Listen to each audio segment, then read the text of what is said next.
La communauté internationale le redoutait, la dispersion des partisans de Mohamed Morsi au Caire a tourné au bain de sang. L'assaut a été lancé ce matin, une opération qui a fait au moins une quarantaine de morts, plus de 250 selon les frères musulmans. L'une des deux places occupées depuis un mois et demi est désormais sous contrôle. Sur l'autre, l'assaut se poursuit. Liesse à Gaza et Ramallah pour l'arrivée des prisonniers libérés par Israël, 26 au total qui étaient pour la plupart détenus depuis une vingtaine d'années. Un geste de bonne volonté alors que les négociations de paix doivent reprendre aujourd'hui. Des négociations menacées par les projets de construction dans les colonies.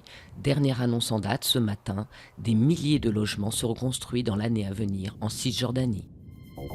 Rebond inattendu du PIB au deuxième trimestre à 0,5%, un chiffre qui permet à l'économie française de sortir de récession. Ce rebond de croissance, le plus important depuis le premier trimestre 2011, est largement lié à une augmentation de la demande intérieure. Explosion meurtrière à bord d'un sous-marin à quai à Bombay. 18 personnes se trouvaient à bord du bâtiment militaire et les secours sont encore à leur recherche. Une explosion dont la cause est inconnue et qui représente un revers majeur pour la marine indienne.